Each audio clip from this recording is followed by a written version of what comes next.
ಬನಹಟ್ಟಿಯಲ್ಲೇ ಪ್ರಜಾಸೌಧಕ್ಕೆ ಪಟ್ಟು 4ನೇ ದಿನವೂ ಸರದಿ ಸತ್ಯಾಗ್ರಹ. 10ಕ್ಕೂ ಹೆಚ್ಚು ಗ್ರಾಮಗಳ ಬೆಂಬಲ, ಹೋರಾಟ ತೀವ್ರಗೊಳಿಸುವ ಎಚ್ಚರಿಕೆ.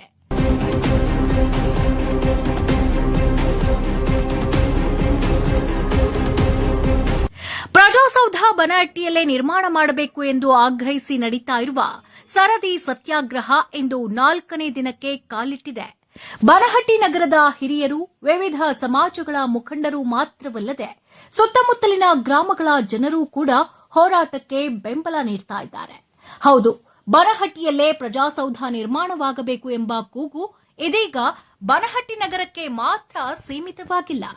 ಜಗದಾಳ, ನಾವಲಗಿ, ರಾಂಪುರ, ಹೊಸೂರು, ಚಿಮ್ಮಡ, ಕುಲಹಳ್ಳಿ, ಯಲಹಟ್ಟಿ ಹಾಗೂ ಬಂಡಿಗಣಿ ಸೇರಿದಂತೆ ಸುತ್ತಮುತ್ತಲಿನ ಗ್ರಾಮಗಳ ಜನರು ಕೂಡ ಬನಹಟ್ಟಿಯಲ್ಲೇ ಪ್ರಜಾಸೌಧ ನಿರ್ಮಾಣ ಮಾಡಬೇಕು ಎಂದು ಬೆಂಬಲವನ್ನ ವ್ಯಕ್ತಪಡಿಸುತ್ತಾ ಇದ್ದಾರೆ. ಬನಹಟ್ಟಿ ನಗರದಲ್ಲಿ ವಿವಿಧ ಸರ್ಕಾರಿ ಆಸ್ಪತ್ರೆಗಳು, ತಹಶೀಲ್ದಾರ್ ಕಚೇರಿ, ಕೆಎಂಎಫ್ ಹಾಲಿನ ಡೈರಿ ಸೇರಿದಂತೆ ಹಲವು ಪ್ರಮುಖ ಸರ್ಕಾರಿ ಹಾಗೂ ಸಾರ್ವಜನಿಕ ಸೇವಾ ಸಂಸ್ಥೆಗಳು ಕಾರ್ಯನಿರ್ವಹಿಸುತ್ತಿವೆ. ಇದರ ಜೊತೆಗೆ ಬನಹಟ್ಟಿ ನಗರವು ಉತ್ತಮ ಉದ್ಯೋಗ ಹಾಗೂ ವ್ಯಾಪಾರ ವಹಿವಾಟಿನ ಕೇಂದ್ರವಾಗಿ ಬೆಳೀತಾ ಇದ್ದು, ಸುತ್ತಮುತ್ತಲಿನ ಗ್ರಾಮಗಳ ಜನರು ತಮ್ಮ ವಿವಿಧ ಕೆಲಸ ಕಾರ್ಯಗಳಿಗಾಗಿ ಬನಹಟ್ಟಿಗೆ ಆಗಮಿಸುತ್ತಾರೆ. ಹೀಗಾಗಿ ಜನರ ಅನುಕೂಲಕ್ಕಾಗಿ ಬನಹಟ್ಟಿ ನಗರದಲ್ಲೇ ಪ್ರಜಾಸೌಧ ನಿರ್ಮಾಣ ಮಾಡಬೇಕು ಎಂಬುದು ಹೋರಾಟಗಾರರು ಹಾಗೂ ಸಾರ್ವಜನಿಕರ ಪ್ರಮುಖ ಬೇಡಿಕೆಯಾಗಿದೆ. ಆಶ್ವಾಸನೆ ಕೊಟ್ಟು ಆಮೇಲೆ ನಮ್ಮ ಕೈ ಒಳಗೆ ಸರ್ವೆ ಮಾಡ್ಯಾರ. ಯಾವ ಮಾನದಂಡ ಉಪಯೋಗಿಸ್ಯಾರ ಇವರು?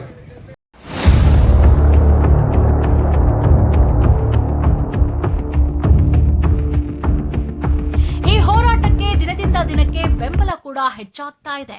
ವಿವಿಧ ಸಂಸ್ಥೆಗಳು, ಸಮುದಾಯದ ಮುಖಂಡರು, ವೈದ್ಯರು, ನೇಕಾರರು, ಆಟೋ ಚಾಲಕರು ಹಾಗೂ ಇನ್ನಿತರ ಸಂಘಟನೆಗಳು ಮತ್ತು ಸಾರ್ವಜನಿಕರು ಪ್ರಜಾಸೌಧ ಬನಹಟ್ಟಿಯಲ್ಲೇ ನಿರ್ಮಾಣವಾಗಬೇಕು ಎಂಬ ಬೇಡಿಕೆಗೆ ಬೆಂಬಲ ನೀಡ್ತಾ ಇದ್ದಾರೆ. ಮಿನಿ ವಿಧಾನಸೌಧ ಇಲ್ಲಿ ಆಗುವಂತ ನಮ್ಮಲ್ಲಿ ಹೈವೇಗೆ ಇರುವಂತ ಜಾಗ ಐತಿ. ಅದಕ್ಕೆ ದಯವಿಟ್ಟು ನಾವು ವಿನಂತಿ ಮಾಡ್ಕೋತೀವಿ, ನಮ್ಗೆ ಮಿನಿ ವಿಧಾನಸೌಧ ಇಲ್ಲೇ ಆಗ್ಬೇಕು. ಆಗೋವರೆಗೂ ನಾವು ಹೋರಾಟ ಮಾಡ್ತೀವಿ. ನಮಸ್ಕಾರ. ಇಂದು 4ನೇ ದಿನದ ಸರದಿ ಸತ್ಯಾಗ್ರಹದಲ್ಲೂ ವಿವಿಧ ಸಮುದಾಯಗಳ ಹಿರಿಯರು ಹಾಗೂ ಮುಖಂಡರು ಭಾಗವಹಿಸಿ ಹೋರಾಟಕ್ಕೆ ಕೈಜೋಡಿಸಿದ್ದಾರೆ. ಇನ್ನು ಸರ್ಕಾರ ಬನಹಟ್ಟಿ ನಗರದಲ್ಲೇ ಪ್ರಜಾಸೌಧ ನಿರ್ಮಾಣಕ್ಕೆ ಕ್ರಮ ಕೈಗೊಳ್ಳದೇ ಇದ್ರೆ ಹೋರಾಟವನ್ನ ಮತ್ತಷ್ಟು ತೀವ್ರಗೊಳಿಸುವುದಾಗಿ ಪ್ರತಿಭಟನಾಕಾರರು ಖಡಕ್ ಎಚ್ಚರಿಕೆ ನೀಡಿದ್ದಾರೆ. ಮನಗಂಡು ಅದನ್ನ ಮಾಡ್ಯಾರ. ಅದೇ ರೀತಿ ಮನಗಂಡು ಬನಹಟ್ಟಿಯಲ್ಲಿನೇ ಪ್ರಜಾಸೌಧ ನಿರ್ಮಾಣ ಮಾಡಬೇಕು ಅಂತೇಳಿ ಹೆಚ್ಚು ಕಡಿಮೆ 51,000 ಸಂಖ್ಯೆ ಜನರ ಹಕ್ಕು ಒತ್ತಾಯ. ಜೊತೆಗೆ ಏನು ಸುತ್ತಮುತ್ತಲಿನ ಏನು ಹಳ್ಳಿಗಳದಲ್ಲ ಅವೆಲ್ಲಾ ಕುಡಿಸಿದ್ರ ಅವರು ಕೂಡ 40-45,000 ಸಂಖ್ಯೆ ಆಕೈತಿ. ಹೆಚ್ಚು ಕಡಿಮೆ 1 ಲಕ್ಷ ಜನರ ಹಕ್ಕು ಒತ್ತಾಯ ಒಂದ ಐತಿ. ಬನಹಟ್ಟಿ ಒಳಗನ ಪ್ರಜಾಸೌಧ ಆಗ್ಬೇಕು ಅಂತೇಳಿ ಮತ್ತೆ ಅದನ್ನ ತಗೊಂಡ ತೀರ್ತೀವಿ ಅಂತೇಳಿ ಈ ಸಂದರ್ಭದಲ್ಲಿ ಹೇಳಲಿಕ್ಕೆ ಬಯಸ್ತೀವಿ. ಬನಹಟ್ಟಿಯಲ್ಲೇ ಪ್ರಜಾಸೌಧ ನಿರ್ಮಾಣವಾಗಬೇಕು. ನಮ್ಮ ಬೇಡಿಕೆಗೆ ಸರ್ಕಾರ ಈ ಕೂಡಲೇ ಸ್ಪಂದಿಸದೇ ಇದ್ರೆ ಮುಂದಿನ ದಿನಗಳಲ್ಲಿ ಉಗ್ರ ಹೋರಾಟ ನಡೆಸಲಾಗುತ್ತದೆ. ಅಗತ್ಯವಿದ್ದರೆ ಉಪವಾಸ ಸತ್ಯಾಗ್ರಹಕ್ಕೂ ನಾವು ಮುಂದಾಗ್ತೀವಿ ಅಂತ ಪ್ರತಿಭಟನಾಕಾರರು ಎಚ್ಚರಿಸಿದ್ದಾರೆ. ಒಟ್ನಲ್ಲಿ ಬನಹಟ್ಟಿಯಲ್ಲೇ ಪ್ರಜಾಸೌಧ ನಿರ್ಮಾಣವಾಗಬೇಕು ಎಂಬ ಬೇಡಿಕೆ ಇದೀಗ ಬನಹಟ್ಟಿ ನಗರವನ್ನ ಮೀರಿ ಸುತ್ತಮುತ್ತಲಿನ ಗ್ರಾಮಗಳ ಜನರು ಕೂಡ ಹೋರಾಟದ ಭಾಗವಾಗ್ತಾ ಇದ್ದಾರೆ. 4ನೇ ದಿನವೂ ಸರದಿ ಸತ್ಯಾಗ್ರಹ ಮುಂದುವರೆದಿದ್ದು, ವಿವಿಧ ಸಮಾಜಗಳು, ಸಂಘಟನೆಗಳು ಮತ್ತು ವೃತ್ತಿಪರರು ಹೋರಾಟಕ್ಕೆ ಬೆಂಬಲ ನೀಡ್ತಾ ಇದ್ದಾರೆ. ಇದೀಗ ಸರ್ಕಾರ ಪ್ರತಿಭಟನಾಕಾರರ ಬೇಡಿಕೆಗೆ ಯಾವ ರೀತಿ ಸ್ಪಂದಿಸಲಿದೆ? ಬನಹಟ್ಟಿಯಲ್ಲೇ ಪ್ರಜಾಸೌಧ ನಿರ್ಮಾಣಕ್ಕೆ ಸರ್ಕಾರ ಹಸಿರು ನಿಶಾನೆ ತೋರಿಸಲಿದೆಯೇ ಅಥವಾ ಹೋರಾಟ ಮತ್ತಷ್ಟು ತೀವ್ರಗೊಳ್ಳಲಿದೆಯೇ ಅನ್ನೋದನ್ನ ಕಾದು ನೋಡಬೇಕಿದೆ. ಪ್ರತಿನಿಧಿ Dilip S Kamble, just Karnataka TV, Bagalkot. ಇಲ್ಲಿಂದ್ರೆ ಯಾವುದೇ ಎಲೆಕ್ಷನ್ ಬರಲಿ, ಯಾವುದೇ ಚುನಾವಣೆ ಬರಲಿ, ಅದನ್ನ ನಾವು ಬಹಿಷ್ಕಾರ ಹಾಕೋಣ. ಯಾರು ಒಂದು ಹೋಟ್ ಹಾಕೋಬೇಡ. ಆ ಪ್ರಜಾಸೌಧ ಯಾವ ಸಮಿತಿ ಐತಿ ಅದ್ರ ಸಲುವಾಗಿ ಒಬ್ಬರು ನಿಲ್ಸಲು ಅವ್ರ ವಿಧಾನಸೌಧನ್ಯಾಗ ಹೋಗ್ಲಿ, ನಮ್ಗೆ ಕೆಲಸ ಮಾಡ್ಲಿ. 50,000 ಓಟ್ ಅದಾವ ಬನಟ್ಟು. ಯಾರು ಅಂಜಬೇಡ್ರಿ, ನಾವು ಆರಿಸಿ ಬರ್ತೀವಿ. ಯಾವ ಪಕ್ಷ ಬೇಕಾದ ಪಕ್ಷ ಇರ್ಲಿ, ಯಾವ ಬೇಕಾದ ಪ್ರತಿನಿಧಿ ಇರ್ಲಿ. ಇಲ್ಲಿ ಬರಬೇಕಾದ್ರೆ ಗಂಡಸ್ಥಾನ ಬೇಕು. ಯಾವ ಗಂಡಸ್ಥಾನ ಅಂತಂದ್ರೆ ಪ್ರಜಾಸೌಧ ನಿರ್ಮಾಣದ ಅನುಮತಿ ಪತ್ರ ಬೇಕು. ಅದನ್ನ ಯಾರು ತಗೊಂಡ್ ಬರ್ತೀರಿ ಅವರಿಗೆ ನಮ್ಮ ಮತ, ಅವ್ರು ನಮ್ಮ ಜನಪ್ರತಿನಿಧಿ.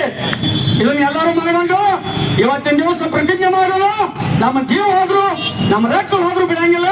ನಾವು ಬನ್ನಟ್ಟಿ ಒಳಗ ಪ್ರಜಾಸೌಧ ನಿರ್ಮಾಣ ಮಾಡ್ತೀವಿ ಅಂತಕ್ಕಂಥ ಮಾತನ್ನು ಈ ಸಂದರ್ಭದಲ್ಲಿ ಹೇಳಿ, ರಬಕವಿಯಲ್ಲಿ ಅಲ್ಲಿ ಇರೋದನ್ನ 25,000 ಜನಸಂಖ್ಯೆ, 20,000 ವೋಟರ್ಸ್ ಇರುವಂತದ್ದು.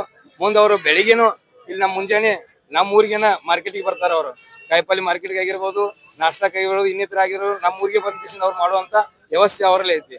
ಇಲ್ಲಿ ಎಲ್ಲ ಇರುವಂತ ಎಲ್ಲ ಸೌಲಭ್ಯಗಳು ಎಲ್ಲ ಇಲ್ಲೇ ಅದಾವ. ಇದ್ರು ಕೂಡ ಅವರು ಬಂಡ್ ಹೋರಾಟ ಮಾಡ್ಕೊಂಡು ಕಿಸಿಂದ ನಾವು ರಬಕೈಗೆ ಒಯ್ತೀವಿ ಅನ್ನುವಂತ ಅವ್ರದ್ದು ಬಂಡ್ ಹೋರಾಟ ಐತಿ.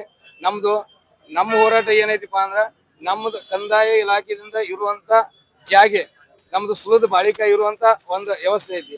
ಅಂತ ಜಾಗವನ್ನ ನಿರ್ಲಕ್ಷ್ಯ ಮಾಡಿ ಯಾವುದೋ ಒಂದು ಒತ್ತಡಕ್ಕೆ ಮನದು ಅವರು ಅಧಿಕಾರಿಗಳು ಅವರು ರಬಕೈಗೆನ ಮನಿ ಹಾಕ್ತಾ ಇದ್ದಾರ. ಮತ್ತೆ ರಬಕೈಗೆನೆ ಮಾಡೋದಾದ್ರ ನಮ್ಮ 50,000 ವೋಟರ್ಸ್ ಇರುವಂತ ಊರಿಗೆ ನಮ್ಮ ನಗರಸಭೆಯನ್ನ ಮತ್ತು ನಮಗ ಸಪ್ರೇಟ್ ಆಗಿ ಮಾಡಿಕೊಡುವಂತ ಮತ್ತೊಂದು ಹೋರಾಟ ಮಾಡ್ಬೇಕಾಗತ್ತೆ ನಾವು. ಮತ್ತ ಅವ್ರು ಮಾಡ್ಕೊಳ್ಳಿ, ನಾವು ಮಾಡ್ಕೊಳ್ಳಿ ಅದನ್ನು ಒಂದು ನಾವು ಮಾಡೋರ ಹೋರಾಟ. ಅದಕ್ಕೆ ಅವರು ಎಲ್ಲಾ ಅಧಿಕಾರಿಗಳು ಎಲ್ಲಾನು ಮನಗಂಡು ಇನ್ನೊಮ್ಮೆ ಸರ್ವೆ ಮಾಡ್ಲಿ. ಅವ್ರು ಊರ ರಬಕೈ ದೊಡ್ಡದೈತೋ, ಬನಟ್ಟಿ ದೊಡ್ಡದೈತೋ, ಇನ್ನ ರಬಕೈ ಒಳಗೆ ಸೌಲಭ್ಯ ಇದಾವೋ, ಬನಟ್ಟಿ ಒಳಗೆ ಸೌಲಭ್ಯ ಇದಾವೋ, ಅವರು ತೀಕ್ಷ್ಣವಾಗಿ ವಿಚಾರ ಮಾಡಿ ಕಿಸಿಂದ ಅವರು ಸೂಕ್ತ ನಿರ್ಧಾರ ತಗೋಬೇಕಂತ ನಾವು ಈ ಪ್ರಜಾಸೌಧ ಹೋರಾಟ ಸಮಿತಿಯಿಂದ ಅವರಲ್ಲಿ ಇನ್ನೊಂದ್ಸಲ ನಾವು ಅವ್ರಿಗೆ ಮನವಿ ಮಾಡ್ಕೋತೀವಿ. ಮತ್ತೆ ಆರಿಸಬೇಕು. ಯಾವ ಪಕ್ಷ ಬೇಕಾದ ಪಕ್ಷ ಇರಲಿ, ಯಾವ ಬೇಕಾದ ಪ್ರತಿನಿಧಿ ಇರಲಿ, ಇಲ್ಲಿ ಬರಬೇಕಾದ್ರೆ ಗಂಡಸ್ತಾನೆ ಪ್ರಜಾಸೌಧ ನಿರ್ಮಾಣದ ಅನುಮತಿ ಪತ್ರ ಬನಟ್ಟಿಯಲ್ಲಿ ಪ್ರಜಾಸೌಧ ನಿರ್ಮಾಣ ಆಗಬೇಕು ಅಂತೇಳಿ ದಿನಾಂಕ 8/8/2026 ಬನಟ್ಟಿ ನಗರದ ಹೋರಾಟ ಸಮಿತಿಯ ನೇತೃತ್ವದಲ್ಲಿ, ಪ್ರಜಾಸೌಧ ಹೋರಾಟ ಸಮಿತಿ ನೇತೃತ್ವದಲ್ಲಿ, ನಗರದ 48 ಸಮಾಜಗಳ ನೇತೃತ್ವದಲ್ಲಿ, ಗುರು ಹಿರಿಯರ ಸಮ್ಮುಖದಲ್ಲಿ ಹೆಚ್ಚು ಕಡಿಮೆ 12 ಗಂಟೆಗಳ ಕಾಲ ಒಟ್ಟಾರೆ ಮಾರ್ಕೆಟ್ ಅನ್ನ ಬಂದ್ ಮಾಡೋದ್ರ ಮೂಲಕ ಸರ್ಕಾರಕ್ಕೆ ನಮ್ಮ ಹಕ್ಕೊತ್ತಾಯನ ಈಗಾಗಲೇ ಮಂಡಿಸಿದ್ವಿ, ಒಂದು ಬಿಸಿ ಕೂಡ ಮುಟ್ಟಿಸಿದ್ವಿ. ಬನಟ್ಟಿಯಲ್ಲಿ ಯಾಕೆ ಪ್ರಜಾಸೌಧ ನಿರ್ಮಾಣ ಆಗಬೇಕು ಅಂತೇಳಿ ಈಗಾಗಲೇ ಸಾಕಷ್ಟು ಬಾರಿ ಚರ್ಚೆ ಆಗೈತಿ. ಮತ್ತು ಹಿರಿಯರು ಕೂಡ ಈಗಾಗಲೇ ಸರ್ಕಾರಕ್ಕೆ ಮುಟ್ಟಿಸುವಂತ ಕೆಲಸ ಮಾಡ್ಯಾರ. ಸರ್ಕಾರ ಎಲ್ಲೇ ಒಂದು ಕಡೆ ಬನಟ್ಟಿಯನ್ನ ನಿರ್ಲಕ್ಷ್ಯ ಮಾಡಿ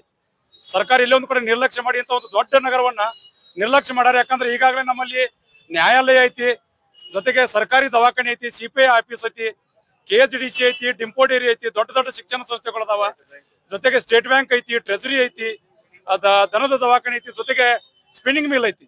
ಇದೆಲ್ಲ ಇದ್ದಾಗ್ಯೂ ಕೂಡ ಮತ್ತು ಭೌಗೋಳಿಕವಾಗಿ ಯಾವ ನಗರನ ಮಾಡ್ಬೇಕಾಗಿತ್ತಲ್ಲ ಆ ನಗರವನ್ನು ಸರ್ಕಾರ ಮಾಡಿಲ್ಲ. ಇವು ನಾವು ನೋಡ್ಬೋದು, ಬೆಂಗಳೂರೊಳಗ ಯಾಕೆ ವಿಧಾನಸೌಧ ಮಾಡಿದ್ರು, ಅದ್ರ ಬದಲಿ ರಾಮನಗರ ಮಾಡ್ಬೋದಾಗಿತ್ತು. ಇಲ್ಲೇ ನಮ್ಮ ಪಕ್ಕದ ಜಮಖಂಡಿ ಒಳಗ ಉಪವಿಭಾಗಾಧಿಕಾರಿಗಳ ಆಫೀಸ್ ಐತಿ, ಅದನ್ನ ತಂದು ಬನಟ್ಟಿಗೆ ಮಾಡ್ಬೋದಾಗಿತ್ತಲ್ಲ, ಅದನ್ನ ಮುದೋಳಕ್ ಮಾಡ್ಬೋದಾಗಿತ್ತು. ಜಮಖಂಡಿ ಒಳಗ ಯಾಕೆ ಮಾಡಿದ್ರಪ್ಪ ಅಂದ್ರೆ ಅದ್ರ ತನ್ನದೇ ಆದಂತ ಒಂದು ಟೆಕ್ನಿಕಲ್ ತಂತ್ರಜ್ಞಾನ ಐತಿ. ಹಂಗಾಗಿ ಅದೆಲ್ಲವನ್ನು ಮನಗಂಡ ಬಾಗಲಕೋಟೆ ಒಳಗೆ ಇರ್ತಕ್ಕಂಥ ಜಿಲ್ಲಾ ಆಡಳಿತ ಭವನನ ಲೋಕಾಪುರದಾಗ ಮಾಡ್ಬೋದಾಗಿತ್ತು. ಅದೇ ರೀತಿ ಮುದೋಳದಾಗಿದ್ದಂತ ತಾಲೂಕು ಆಡಳಿತ ಭವನನ ಲೋಕಾಪುರದಾಗ ಮಾಡ್ಬೋದಾಗಿತ್ತು. ಆದ್ರೆ ಎಲ್ಲಿ ಮಾಡಿದ್ರ ಸೂಕ್ತ ಐತಿ ಅಂತೇಳಿ ಅಧಿಕಾರಿಗಳು ಮನಗಂಡು ಅದನ್ನ ಮಾಡ್ಯಾರ. ಅದೇ ರೀತಿ ಮನಗಂಡು ಬನಹಟ್ಟಿಯಲ್ಲಿನೇ ಪ್ರಜಾಸೌಧ ನಿರ್ಮಾಣ ಮಾಡಬೇಕು ಅಂತೇಳಿ ಹೆಚ್ಚು ಕಡಿಮೆ 51,000 ಸಂಖ್ಯೆ ಜನರ ಹಕ್ಕು ಒತ್ತಾಯ. ಜೊತೆಗೆ ಏನು ಸುತ್ತಮುತ್ತಲಿನ ಏನು ಹಳ್ಳಿಗಳದಲ್ಲ ಅವೆಲ್ಲಾ ಕುಡಿಸಿದ್ರ ಅವರು ಕೂಡ 40-45,000 ಸಂಖ್ಯೆ ಆಕೈತಿ. ಹೆಚ್ಚು ಕಡಿಮೆ 1 ಲಕ್ಷ ಜನರ ಹಕ್ಕು ಒತ್ತಾಯ ಒಂದ ಐತಿ. ಬನಟ್ಟಿ ಒಳಗನ ಪ್ರಜಾಸೌಧ ಆಗ್ಬೇಕು ಅಂತೇಳಿ ಮತ್ತೆ ಅದನ್ನ ತಗೊಂಡ ತೀರ್ತೀವಿ ಅಂತೇಳಿ ಈ ಸಂದರ್ಭದಲ್ಲಿ ಹೇಳಲಿಕ್ಕೆ ಬಯಸ್ತೀವಿ.